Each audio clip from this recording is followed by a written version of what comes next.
Hello student, आज हम NCERT class 10 exercise 3.5 का क्वेश्चन नंबर 4 का थर्ड पार्ट देखने वाले हैं।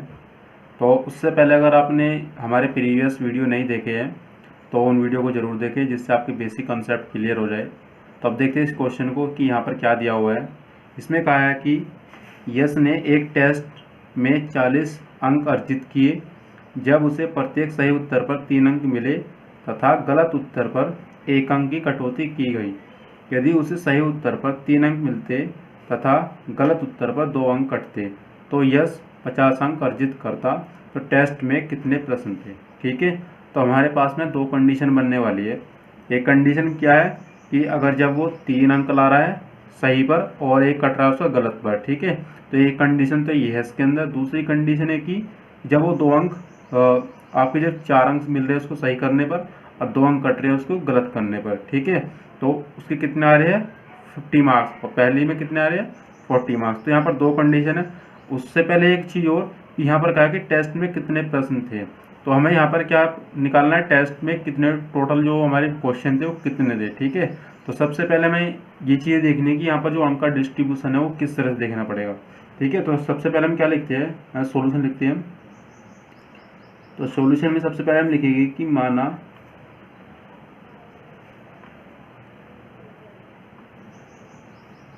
सही उत्तर के अंक कितने हैं, x है। ठीक है, हमने मान लिया कि वो सही उत्तर के जो अंक है वो कितने x है। उसके बाद ऐसे हम गलत कंडीशन की बनाएंगे, गलत उत्तर के अंक कितना है y। ठीक है, और यहाँ पर हमारे दो केस है, तो मैं स्थिति फर्स्ट या केस वन ले लेता हूँ पहले। तो केस फर्स्ट के अंदर यहाँ पर कहा उसने, वो देखते हैं क्या केस फर्स्ट के अंदर क्या है कि अगर भाई हम उसमें जो 3 अंक थे वो मिल रहे उसको सही करने पर, 1 अंक जो कट रहा है वो गलत करने पे कट रहा है, तो इसके अंदर हम कंडीशन बनाएंगे। ठीक है, तो लिखेंगे सभी सही उत्तरों के अंक। अब जब उसने पूरे टाइम कर लिए पहली कंडीशन में जब सभी सही वाले, तो कितने हो जाएंगे, तो 3 तो उसको मिल रहे हैं 1 अंक पर और टोटल क्वेश्चन हमने कितने मान लिया x है, तो 3x हो जाएगा। ठीक है, यानी कि उसको हमने मल्टीप्लाई कर दी 3 से। उसके बाद इसी तरह से सभी गलत उत्तरों के अंक, वो कितना हो जाएगा, आपका 1 नंबर की कटौती हो रही है, ये नेगेटिव मार्किंग आपकी 1 की, और आपने इसको क्या लिया है y, तो कितना हो जाएगा आपका y। ठीक है, या फिर आप इसको भी ऐसे भी इसे लिख सकते हो 3 इंटू एक्स या 3 मल्टीप्लाई बाई एक्स, तो इसको भी ऐसे लिख सकते हो आप 1 मल्टीप्लाई बाई वाई। ठीक है, तो इसलिए हमने इसको लिख दिया। आप कंडीशन यहाँ बनाते हैं जो उसको ये वाली 40 वाली इसके अकॉर्डिंग। ठीक है, तो यहाँ पर लिखेंगे इसलिए अकॉर्डिंग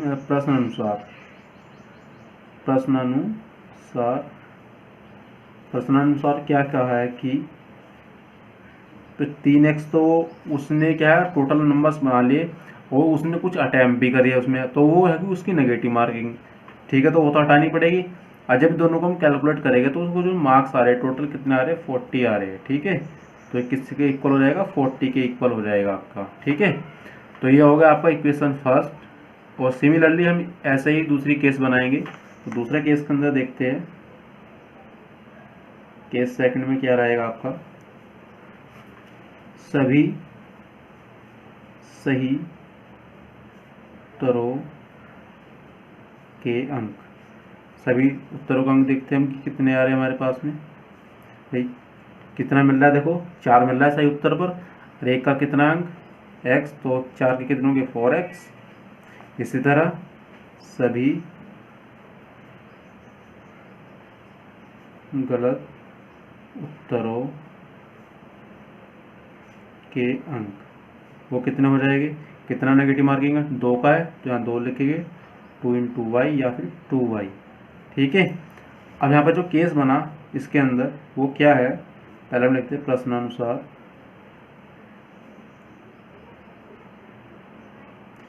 ठीक है। वो क्या है कि जब मैं इन दोनों को कैलकुलेट करता हूँ कि ये इसका टोटल मार्क्स है जो हमारा इसमें काउंट होना है प्लस वाला, ये इसका टोटल मार्क्स है जो नेगेटिव वाला है, ठीक है। जब दोनों को कैलकुलेट करूँ तो कितना आ रहा है, 50 आ रहा है, ठीक है। यानी कि सही को मिला लूँ और गलत को मिला लूँ और उसको कट पिटा के जो आ रहा है ना उसका टोटल मार्क्स आ रहा है वो कितना आ रहा है, 50 आ रहा है, ठीक है। तो यहाँ पर हम इससे इक्वेशन बना देंगे, जैसे ये बनाई हमने, तो 4x और माइनस करना पड़ेगा आपको 2y क्योंकि नेगेटिव मार्किंग है, और आ रहा कितना आपको है 50, ठीक है। ये इक्वेशन बन चुकी है। बट आप यहाँ पर 2 कॉमन ले सकते हो अभी, तो मैंने यहाँ 2 कॉमन लिया, यहाँ पर आपका 2x और यहाँ पर आपका y और इक्वल टू 50, ठीक है। या फिर आप 2x माइनस का y इक्वल टू 50/2 कर सकते हो। जब आप उसको डिवाइड करोगे तो आपका आएगा 25, तो आपका इक्वेशन क्या बन गया, 2x माइनस का y इक्वल टू 25। ये आपका इक्वेशन नंबर सेकंड, ठीक है। फर्स्ट केस में ये बना, सेकंड में ये बन गया आपका। अब आप इसके अंदर वज्रगुणन, विलोपन विधि या फिर प्रतिस्थापन विधि लगा सकते हैं, क्योंकि इस क्वेश्चन के अंदर पहले से ही 4 में कहा गया है, ठीक है। तो हम डिपेंड हम पे करता है कि हम इसके अंदर कौन सी कंडीशन लगाते हैं या कौन सा मेथड लगाते हैं। और हम लेके चल रहे हैं वज्रगुणन विधि, तो हम इसमें वज्रगुणन ही विधि लगाएंगे, ठीक है। तो सबसे पहले हम क्या लिखेंगे, यहाँ पर जो a1 क्या है, a2 क्या है एंड c1 क्या है, ठीक है। इसी तरह a2 क्या है, a1,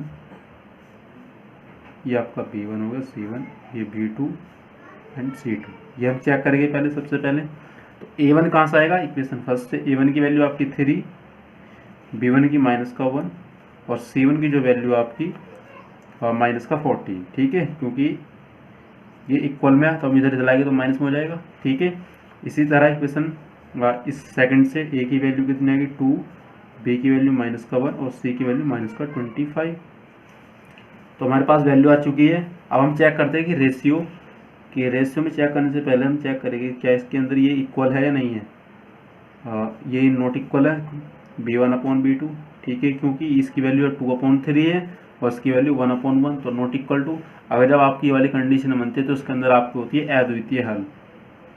अद्वितीय हल बनते ही आप वज्रगुणन विधि जो आपके पास होती है वो अप्लाई कर दीजिए, ठीक है। तो हम अप्लाई करते हैं इसके अंदर, इस क्वेश्चन में वो क्या होता है, x y 1, ठीक है। यहाँ पर b c a b, फिर again b c a b, ठीक है। यहाँ पर 1 1 1 1 2 2 2 2, ठीक है। अब क्या करोगे आप, x के अपॉन इसका मल्टीप्लाई यहाँ और इसका यहाँ, यानी कि b1 इंटू c2, बीच में माइनस आएगा, फिर b2 इंटू c1। इसी तरह y के अपॉन इसका मल्टीप्लाई यहाँ और इसका यहाँ, तो c1 इंटू a2 माइनस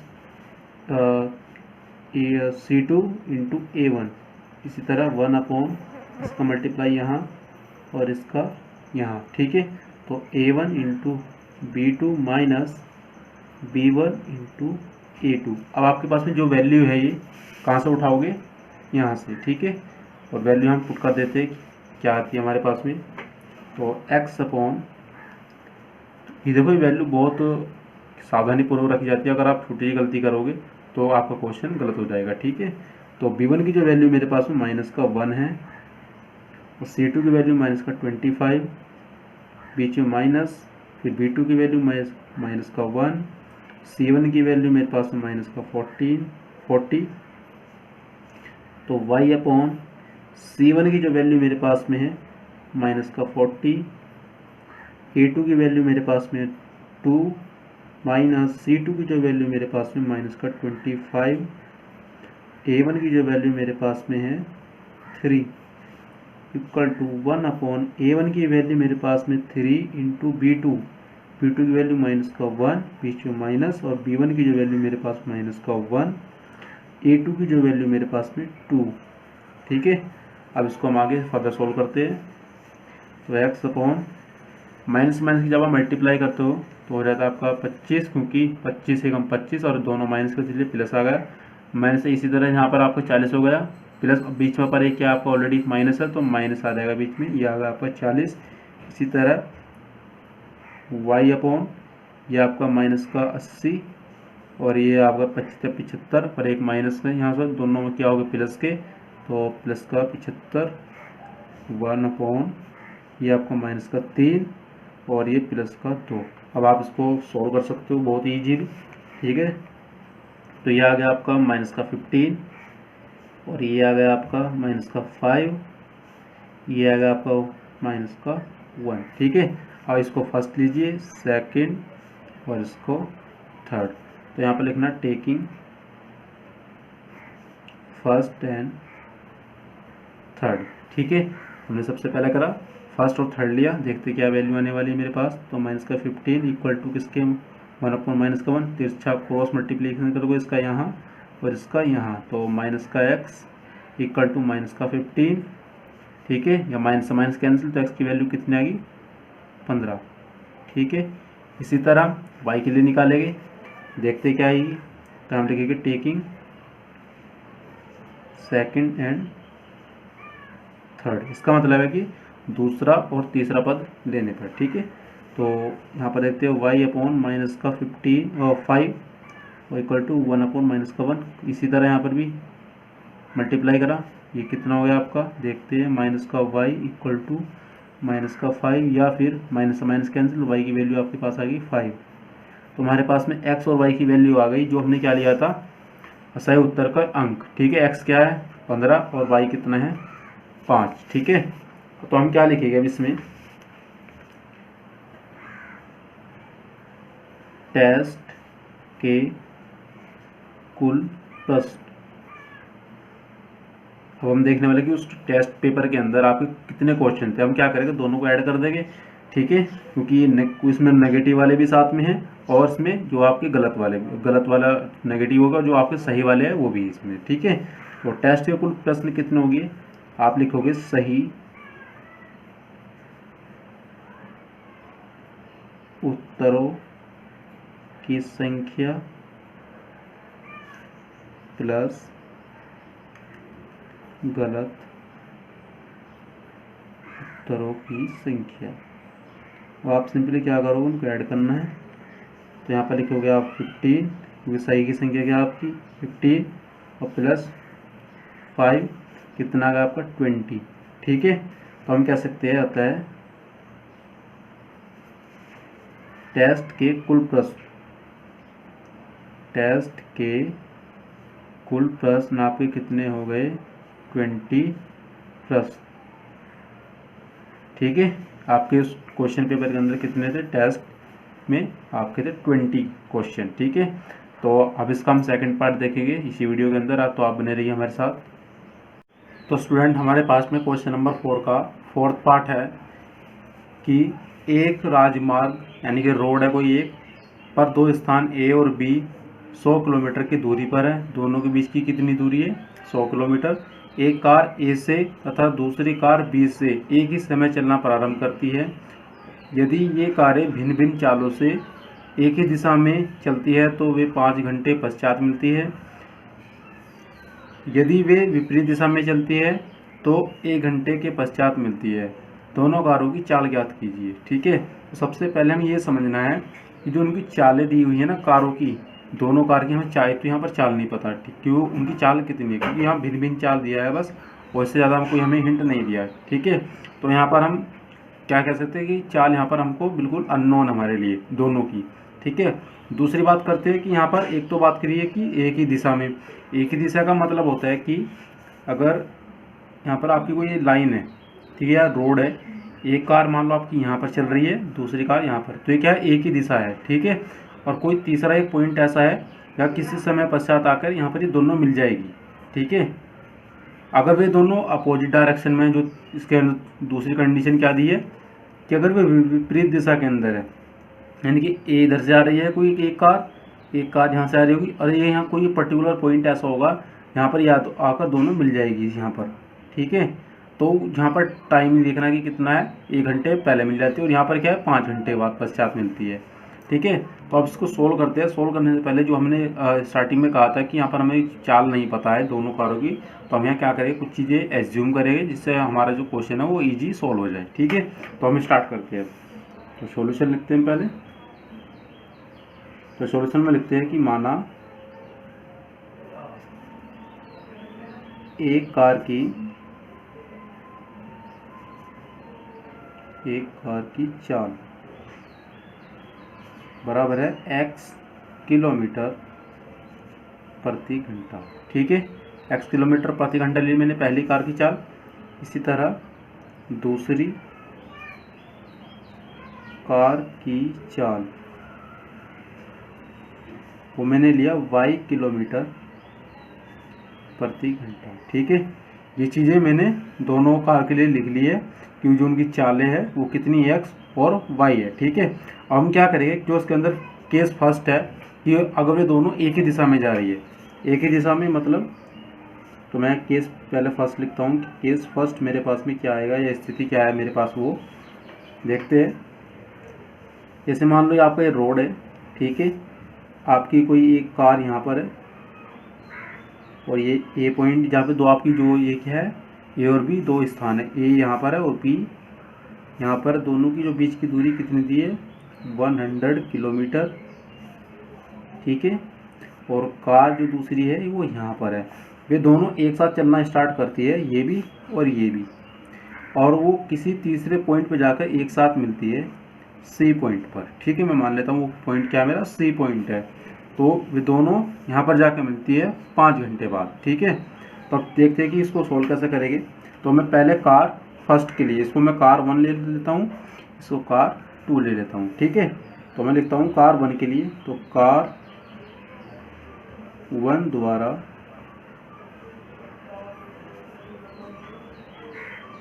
द्वारा चली गई दूरी, जो कार 1 है जो यहाँ पर दूरी चल रही है वो कितनी दूरी है उसकी देखते हैं। तो कार 1 द्वारा चली गई दूरी बराबर होता है, मेरा आपको फॉर्मूला बता देता हूँ मैं कि आपका फॉर्मूला होता है कि चाल बराबर होता है दूरी बटे समय। ठीक है, अब मैं बात कर रहा हूँ दूरी की दूरी कितनी है, तो हम क्या करेंगे, जो चाल गुना समय हो जाएगा कि ये समय का में डिवाइड में यहाँ पर हो जाएगा मल्टीप्लाई में, या फिर ये कहो कि दूरी बराबर कितना हो जाएगा यहाँ से चाल गुना समय। ठीक है, चाल गुना समय हो गया आपका। इसी तरह से कार 1 के लिए जो उसकी दूरी है वो कितनी हो जाएगी, यहाँ पर लिख लेते हैं। और दूरी कितनी यहाँ से लेके, अगर मैं कार ए की बात कर रहा हूँ तो ये यहाँ से लेके सी पॉइंट तक जाएगी। ठीक है, इसको मैं क्या लिख देता हूँ, ए सी है ये। ठीक है, ए सी तो है यहाँ से लेकर यहाँ तक, सी तक जा रहा है, तो कितनी हो जाएगी चाल गुना समय। लगा दे मैंने फॉर्मूला। अब चाल मेरे पास में कितनी कार 1 की x। ठीक है, और समय कितना लग रहा है यहाँ पर पहुँचने में 5 घंटे। ठीक है, और चाल मैंने पहले लिख लिया है, एक्चुअली में ये x हो गया। ठीक है, तो समय कितना था 5 घंटे, आपका चाल कितनी है x किलोमीटर मैंने प्रति घंटा ली हुई है। ठीक है, तो ये मेरे टोटल कितना हो गया AC 5x। ठीक है, इसी तरह दूसरे केस के लिए यानी कार 2 के लिए, कार 2 द्वारा चली गई दूरी बिल्कुल इसी तरह, यानी कि BC आ जाएगा, ये यहाँ से यहाँ तक चल रही है, तो BC इक्वल टू कितना हो जाएगा आपका चाल गुना समय, चाल गुना समय। ठीक है, ये कितना हो जाएगा आपका, चाल कितना है इसका y और समय कितना 5 है आपका। ठीक है, या फिर 5y। ठीक है, आपकी कंडीशन बन गई। अब यहाँ से लेके यहाँ तक की दूरी अगर आपको चाहिए, या फिर यहाँ से लेके यहाँ तक की दूरी कितनी आपके पास में 100, और यहाँ तक की दूरी चाहिए आपको, तो आप क्या करोगे, AC में से अगर इसको आप माइनस कर दोगे तो ये वाली दूरी आ जाएगी, नहीं आ जाएगी आपके पास में। ठीक है, तो मैं क्या लिखूँगा, AB इक्वल किसके है, ये वाली दूरी किसके इक्वल है कि AC में से अगर मैं AB को माइनस कर देता हूँ तो मेरे पास में क्या बचेगा BC। ठीक है, तो AC माइनस का BC। ठीक है, क्योंकि मुझे ये चाल चाहिए कि ये कितनी यहाँ पर है, ये दूरी कितनी है ये वाली। ठीक है, तो मैंने क्या करा, इस पूरी दूरी में से 100 किलोमीटर मैंने माइनस कर दिया, और जो भी मेरी कुछ बचेगी तो यही तो बचेगी वो, तो मैंने बिल्कुल यही काम करा है, देखो आप। ठीक है, तो AC में से मैंने क्या माइनस करा, B क्या कर दिया माइनस B या AB। ठीक है, बिल्कुल यहाँ पर लिख दिया मैंने ये, उसके बाद क्या लिखूँगा मैं, आगे देखते हैं। ए बी की जो दूरी कितनी है मेरे पास में 100 है, और ए सी की जो वैल्यू मेरे पास में कितनी है 5x माइनस बी सी की जो वैल्यू 5y। ठीक है, तो मेरे पास में ये इक्वेशन बन गई है, सही सही फॉर्म में लिख लेते हैं इसको। तो 5x equal to 5y equal to 100। 5 यहाँ से कॉमन आ रहा है तो 5 आप कॉमन ले लीजिए। x माइनस का y इक्वल टू 100, या फिर x minus Y equal to 100/5, it means 20, या फिर x minus Y equal to आ गया आपका कितना 20। ये इक्वेशन होगी आपकी फर्स्ट। ठीक है, इक्वेशन फर्स्ट होगी। अब इक्वेशन जो दूसरा केस हमारा उसके लिए बनाते हैं। तो ये केस हमारा सेकंड हो गया, जब कार एक दूसरे के विपरीत दिशा में है। ठीक है, तो हम पहले ड्रॉ कर लेते हैं इसका एक ग्राफ डायग्राम के लिए, समझाने के लिए। ये मान लो यहाँ पर कार 1 है, कार 2 यहाँ पर है, ये ए है, ये बी है, इनकी जो दूरी है कितनी है 100 है बीच की। ठीक है, और ये कोई पर्टिकुलर पॉइंट है जहाँ पर आके एक दूसरे पे मिल रही है। ठीक है, क्योंकि कार इधर को चल रही है ये वाली, और ये वाली कार इधर को, तो कोई पर्टिकुलर पॉइंट है जहाँ पर आके मिलेगी ये। ठीक है, उस पॉइंट को मैं क्या ले लेता हूँ, ये मेरा पॉइंट है डी, क्योंकि यहाँ मैंने सी ले लिया, इसको ले लिया मैंने डी। ठीक है, अब इसको सोल्व करते हैं। तो हम क्या करेंगे, 1 घंटे में कार 1 द्वारा चली गई दूरी, देखते कितने आएगी हमारे पास में। यहाँ से यहाँ तक चलेगा तो AD हो जाएगा। ठीक है, तो AD बराबर कितना हो जाएगा, यहाँ से यहाँ तक तो आपको हो जाएगा 1 घंटा हो गया। चाल कितनी है x, तो यानी कि x। ठीक है, क्योंकि 1 घंटे बाद मिल रही है, क्योंकि 1 घंटे की बात करिए। दूसरी कंडीशन देख लेते हैं, 1 घंटे में कार 2 द्वारा चली गई दूरी, बिल्कुल वो भी इसी तरह से आएगी। ये आपकी क्या हो जाएगी BD, तो BD कितना हो जाएगा आपका 1 × y या फिर y। अब आप इक्वेशन बना दीजिए। इक्वेशन कैसा बनेगा, आप दोनों चाल को यहाँ से और यहाँ तक को जोड़ दिए, किसके इक्वल आएगा 100 के। अतः AB बराबर किसके हो जाएगा AD प्लस का BD। ठीक है, तो AD की जो वैल्यू आपके पास में AB की कितनी 100, AD की वैल्यू आपकी x, BD की वैल्यू आपके पास में y, या फिर सही फॉर्म में लिख दीजिए x plus y equal to 100। Equation 2, equation 1 भी आ गई मेरे पास में, इक्वेशन 2 भी आ गई है। अब मेरे पास में ऑप्शन है कि मैं जो मेरे पास इक्वेशन आई है कि मैं इनको विलोपन विधि से करूँ, या फिर उसके अंदर वज्र गुणन लगाऊँ, या फिर उसके अंदर प्रतिस्थापन। तो यहाँ पर इस सवाल के अंदर बोला नहीं है कि यहाँ पर कि आप पर्टिकुलर विधि लगा के सोल्व करो। यहाँ पर क्वेश्चन के अंदर पहले ही बोल दिया कि आप किसी बीजगणितीय विधि से हल कीजिए। तो मैं इस क्वेश्चन के अंदर जो लगाने वाला हूँ विलोपन विधि लगाऊंगा, क्योंकि यहाँ पर वो इजी पढ़ने वाला है। वो किस तरह से पढ़ेगा आप देखते हैं। पहले मैं लिखता हूँ इक्वेशन फर्स्ट मेरे पास में जो बन के आया है x माइनस वाई। तो फर्स्ट मेरा है x minus Y equal to कितना है 20। दूसरा इक्वेशन ऑलरेडी मैंने लिखा हुआ है ऊपर। ठीक है, ये दूसरा इक्वेशन। अब मैं क्या करता हूँ, यहाँ पर एक स्टेटमेंट लिखता हूँ कि इक्वेशन सेकंड में से मैं इक्वेशन 2 को मैंने क्या कर दिया ऐड कर दिया, यानी कि फर्स्ट और इक्वेशन 2 को मैंने क्या कर दिया ऐड कर दिया। और जब मैं ऐड करूँगा तो पहले मैं यहाँ लिख लेता हूँ x प्लस वाई, इक्वेशन मेरा 2 हो गया, और x माइनस वाई इक्वेशन हो गया मेरा फर्स्ट। दोनों को मैंने क्या कर दिया ऐड कर दिया, तो यहाँ पर प्लस आ गया। तो यहाँ पर देखो माइनस है, ये प्लस है, ये तो कैंसिल, विलोपन विधि हमने सीखा है। तो और x तो आपको 2x, और 100 प्लस 20 आपका हो गया 120, या फिर x इक्वल टू 120/2। जब आप डिवाइड करोगे आएगा 60। ठीक है, तो x वैल्यू आपकी क्या आ गई 20 किलोमीटर प्रति घंटा। ठीक है, इसी तरह हम y की वैल्यू निकाल लेंगे। चाहो तो आप x की वैल्यू इक्वेशन फर्स्ट और सेकंड में भी रख सकते हो। ठीक है, मैं x की वैल्यू इक्वेशन फर्स्ट में रख रहा हूँ, तो पुटिंग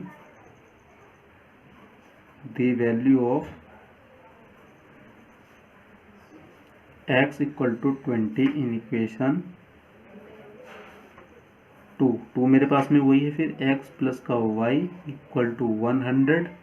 ठीक है, रख देते हैं इसकी वैल्यू क्या मेरे पास में, तो x की वैल्यू 20 प्लस का y इक्वल टू 100 या फिर y इक्वल टू 100, ये इधर प्लस में इधर आ गया माइनस का 20, तो आ गया आपका 80, तो y इक्वल टू कितना आ गया आपका 80 किलोमीटर प्रति घंटा।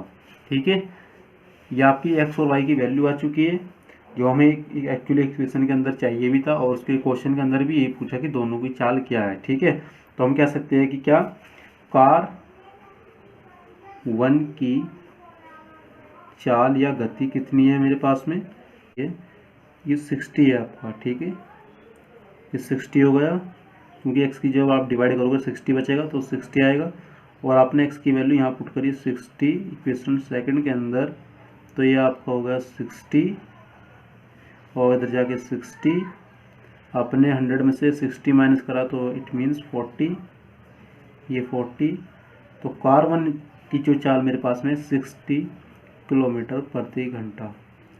इसी तरह कार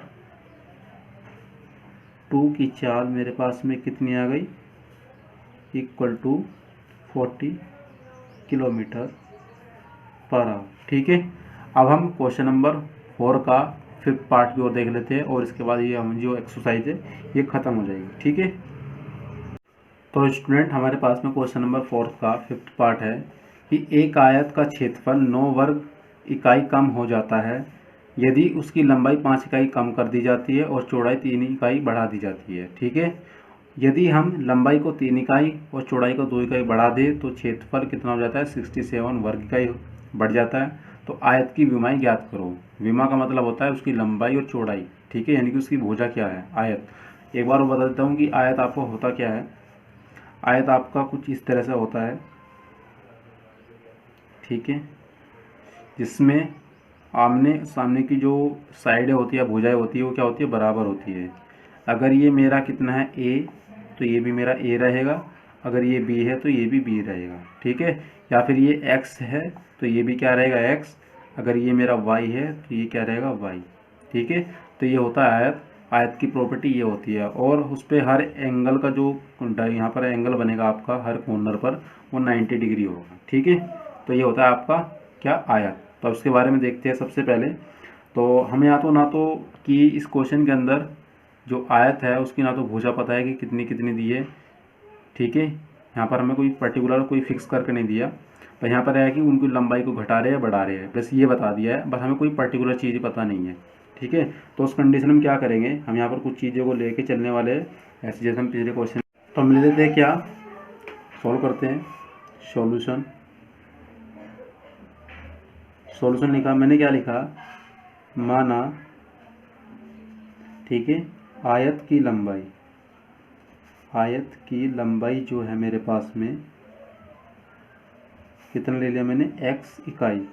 ठीक है, यहाँ पर सेंटीमीटर मीटर कुछ नहीं बताया, बस इकाई की यूनिट दी हुई है, तो हम इकाई में लेके चलने वाले हैं। और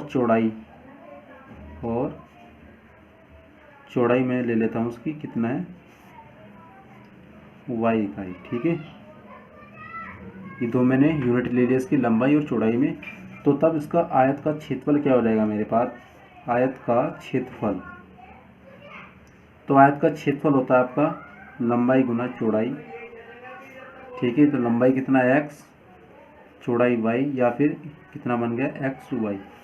अब आते हैं हम केस, जो इसके अंदर जो हमारी कंडीशनें बन रही है, देख लेते हैं दोनों को। तो केस फर्स्ट के अंदर आपकी क्या कंडीशन है वो देख लेते हैं हम।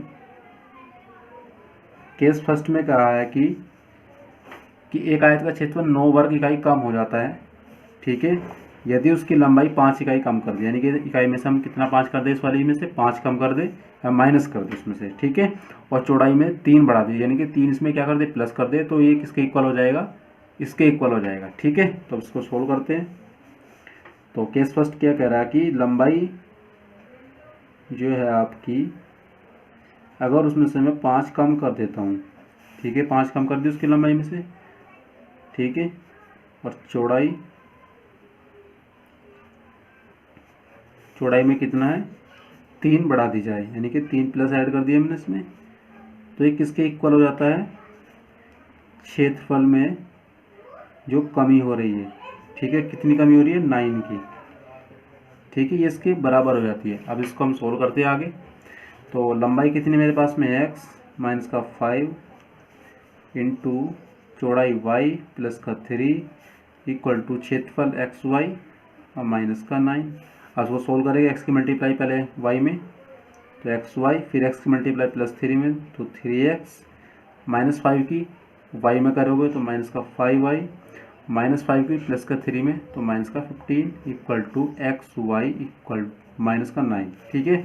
अब देखो xy यहाँ पर है, यहाँ पर भी प्लस का और इधर भी प्लस का, तो इक्वल से ही कैंसिल हो गई, ठीक है। तो हमारे पास क्या बचा 3x माइनस का 5y इक्वल टू माइनस का 9, और इधर ये माइनस का है, इधर होगा आपका प्लस का 15।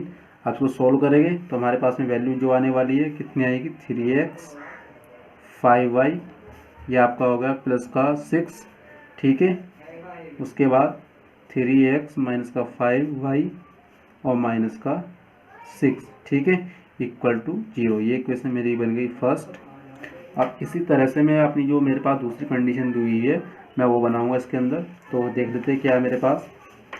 तो केस सेकंड मेरे पास जो है उसमें कहा है कि यदि हम एक लंबाई को 3 इकाई और चौड़ाई को 2 इकाई बढ़ा देते हैं, ठीक है। यहाँ पर इस बार क्या है, दोनों की बात बढ़ाने की हो रही है, यहाँ पर कोई घटाने की बात नहीं, दोनों में कुछ बढ़ा रहे हैं।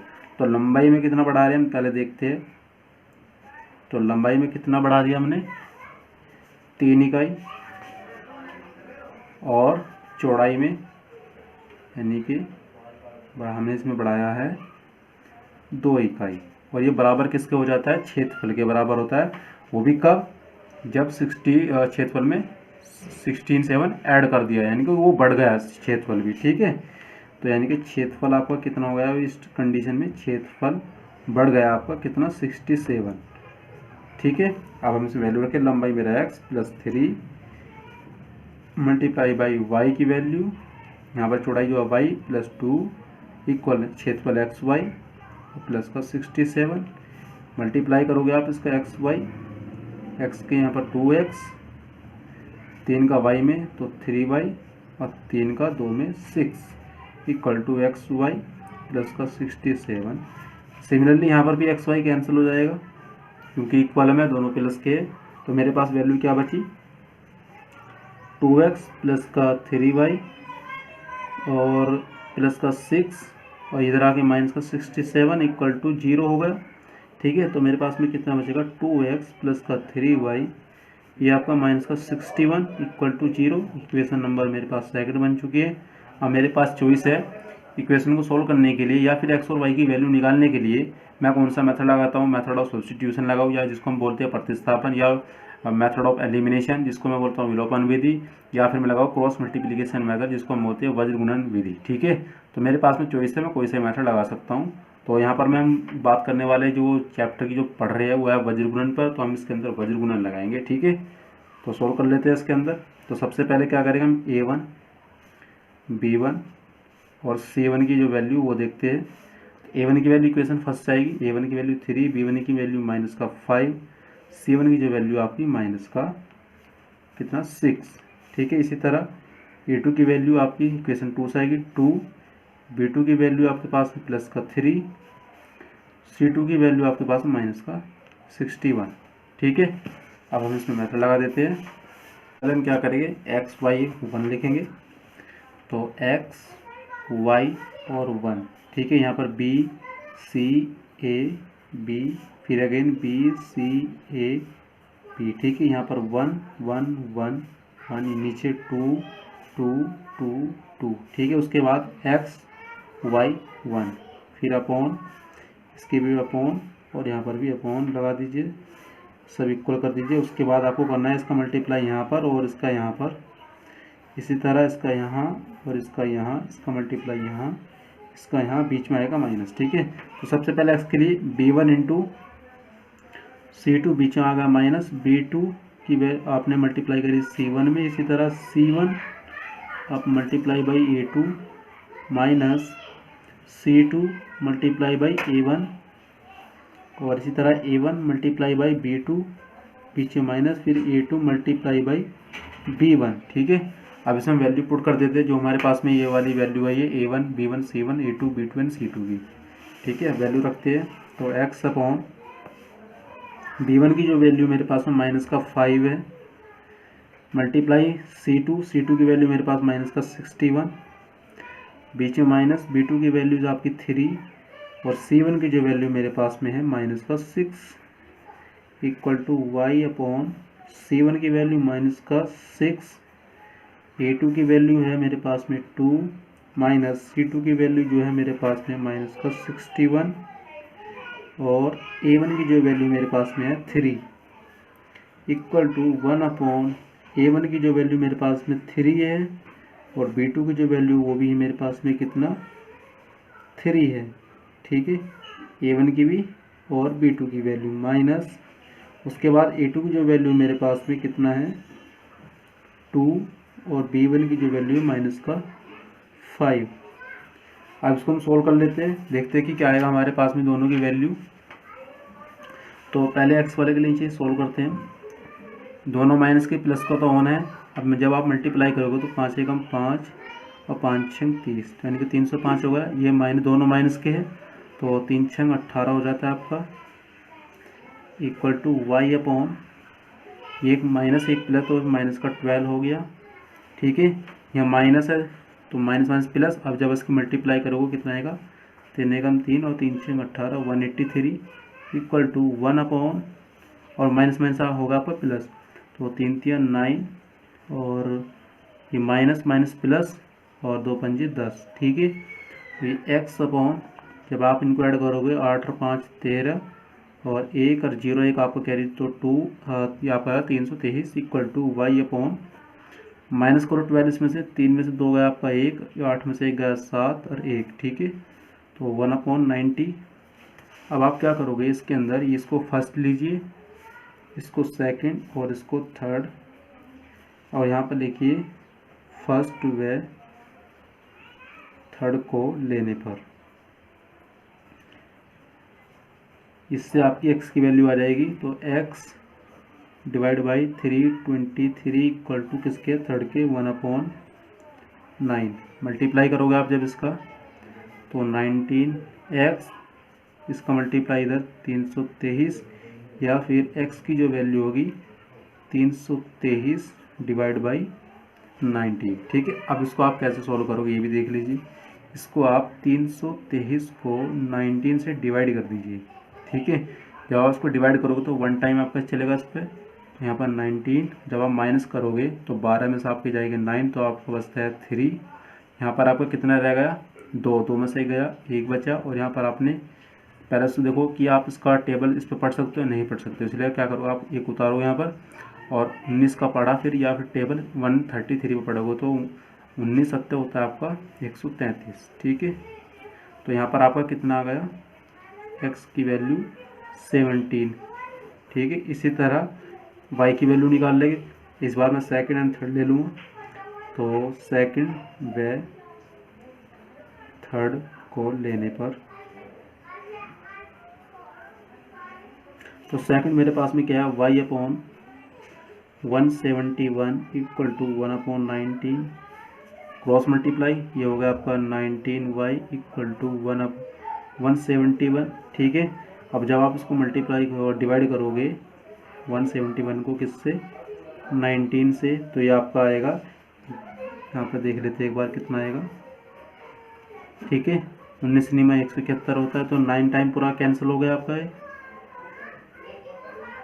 ठीक है, तो y की वैल्यू कितनी आ गई आपके पास 9, x की वैल्यू कितनी आ गई 17। और हमने जो x और y क्या लिया था कि आयत की क्या है लंबाई है x और y की क्या है चौड़ाई है, तो हम क्या लिखेंगे आयत की लंबाई यहाँ पर लिख लेते हैं आयत की लंबाई x बराबर कितनी आ गई मेरे पास में 17 इकाई। ठीक है, और सिमिलरली चौड़ाई कितनी आ गई मेरे पास में जिसको मैं y कह रहा हूँ वो कितना आया है मेरे पास 9 इकाई। ठीक है, थैंक यू गाइस। अगर आपको ये वीडियो पसंद आ रहे हैं तो चैनल को सब्सक्राइब जरूर करो हमारे स्पार्क अकेडमी मेरठ को, और अपनी इस वीडियो को अपने फ्रेंड के साथ में ज़रूर शेयर करें। तो इस टॉपिक के अंदर हमने इस पूरी एक्सरसाइज को पूरा ख़त्म कर दिया है। ठीक है, अगर आपने इससे पहले प्रीवियस वीडियो नहीं देखे तो आप उनको भी ज़रूर देखें, और नेक्स्ट वीडियो के अंदर हम न्यू टॉपिक स्टार्ट करने वाले हैं। Thank you student.